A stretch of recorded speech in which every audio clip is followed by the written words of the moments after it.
स्वागत है दोस्तों। आज हम इंटरनेशनल स्पेस स्टेशन की आकर्षक दुनिया में एक इंटरेस्टिंग जर्नी पर जा रहे हैं जिसे आईएसएस के नाम से जाना जाता है। मानव इंजीनियरिंग और आविष्कार के इस अकल्पनीय उपलब्धि के बारे में कुछ सरप्राइजिंग फैक्ट्स जानने के लिए वीडियो को अंत तक जरूर देखें। इंटरनेशनल स्पेस स्टेशन अंतरिक्ष में मानव द्वारा बनाया गया अब तक का सबसे बड़ा निर्माण है। यह 109 मीटर लंबाई में फैला है, जो कि लगभग एक फुटबॉल मैदान जितना लंबा है।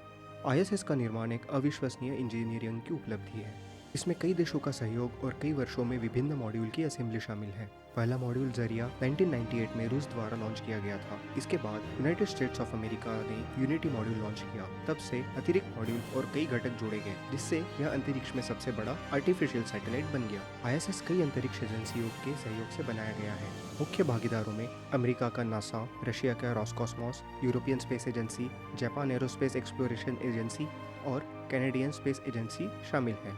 इंटरनेशनल स्पेस स्टेशन के निर्माण में मुख्य सहयोगी देशों के अलावा ब्राजील, भारत, दक्षिण कोरिया सहित अन्य देशों की अंतरिक्ष एजेंसियां भी शामिल हैं, जिन्होंने रिसर्च और टेक्नोलॉजी के माध्यम से परियोजना में अपना योगदान दिया है। यह साझेदारी अंतर्राष्ट्रीय सहयोग और सद्भावना को प्रदर्शित करती है। कई राष्ट्र अंतरिक्ष की खोज और वैज्ञानिक समझ को आगे बढ़ाने के लिए मिलकर काम कर रहे हैं।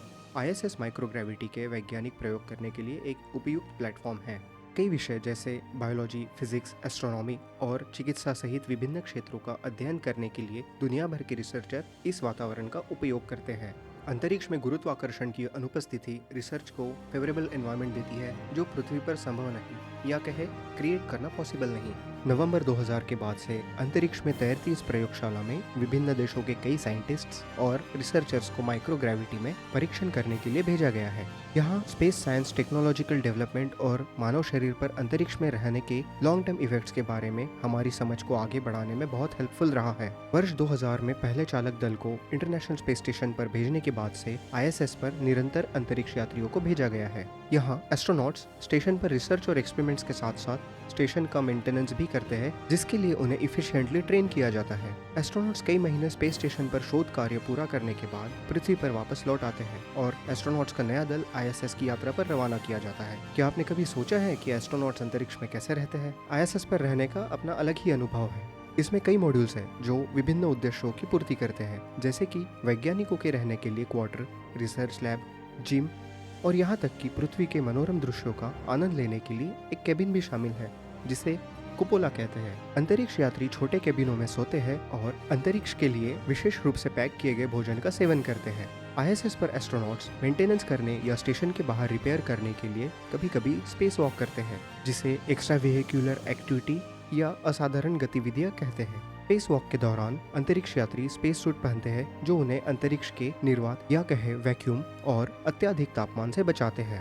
उन्हें दूर जाने से रोकने के लिए एक बेहद मजबूत रोप द्वारा बांधा जाता है, जिसकी वजह से ये कार्य कई घंटों तक चल सकते हैं। अंतर्राष्ट्रीय अंतरिक्ष स्टेशन की स्थिरता और कार्यक्षमता सुनिश्चित करने के लिए एडवांस सिस्टम्स मौजूद हैं। स्टेशन पर एक अंतरिक्ष यात्री द्वारा सबसे लंबे समय तक लगातार रहने का समय 340 दिन है, जो स्कॉट केली द्वारा 2015 से 2016 तक अपने साल भर के मिशन के दौरान एक रिकॉर्ड बनाया गया है।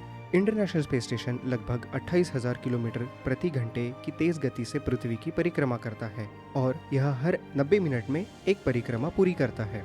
इसका मतलब यह है कि दिन में लगभग 16 बार पृथ्वी की परिक्रमा करता है और यह तीव्र गति अंतरिक्ष यात्रियों को हर 45 मिनट में लुभावने सूर्योदय और सूर्यास्त देखने का अवसर देता है।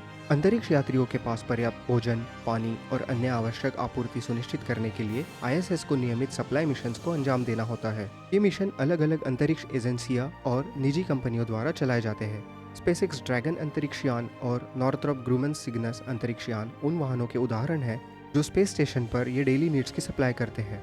इसके अलावा रूसी प्रोग्रेस अंतरिक्ष यान का उपयोग डेली नीड सप्लाई और फ्यूल के ट्रांसपोर्ट के लिए किया जाता है। स्पेस डेब्री, जिसका अर्थ है अंतरिक्ष मलबा, निष्क्रिय उपग्रहों और पिछले मिशनों के टुकड़े हैं जो इंटरनेशनल स्पेस स्टेशन और एस्ट्रोनॉट्स के लिए खतरा बन गया है।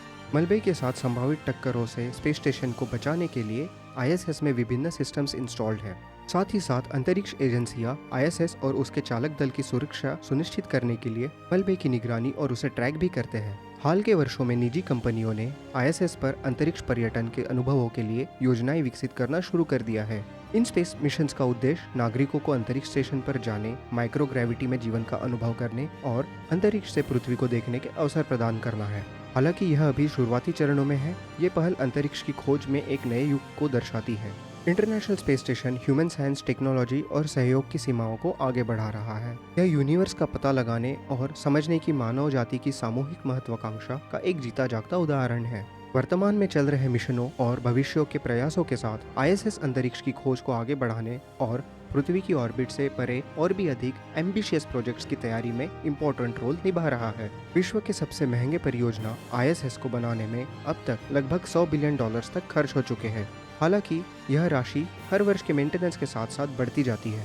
नासा की आईएसएस के लिए तैयार की गई भविष्य की रूपरेखा के अनुसार नासा आईएसएस का संचालन 2030 तक जारी रखेगा, जिसके बाद संभवतः आईएसएस को प्रशांत महासागर के दूरवर्ती इलाके में क्रैश कर दिया जाएगा, जिसे पॉइंट निमो के नाम से जाना जाता है। हालांकि यह निर्णय अंतिम नहीं है और आईएसएस बनाने वाले सभी स्पेस एजेंसी इस पर विचार कर रहे हैं। विचार इस पर भी चल रहा है कि 2030 के बाद इस प्रोजेक्ट की समय सीमा और बढ़ा दी जाए या फिर इसे प्राइवेट स्पेस एजेंसीज को कॉन्ट्रैक्ट बेसिस पर ऑपरेट करने के लिए दे दिया जाए। अंतरराष्ट्रीय स्पेस स्टेशन के माध्यम से इस रोमांचक यात्रा पर हमारे साथ जुड़ने के लिए आपका बहुत बहुत धन्यवाद। आपको यह वीडियो पसंद आया हो तो लाइक करना न भूलें और इसी तरह के इंटरेस्टिंग नॉलेज और इन्फॉर्मेशन के लिए चैनल को सब्सक्राइब जरूर करें। नीचे दिए गए कमेंट में अपने पसंदीदा स्पेस फैक्ट्स हमारे साथ शेयर करें। अगली बार तक बड़े सपने देखते रहे और सितारों तक पहुंचने की आशा रखें, because there is no limit but sky.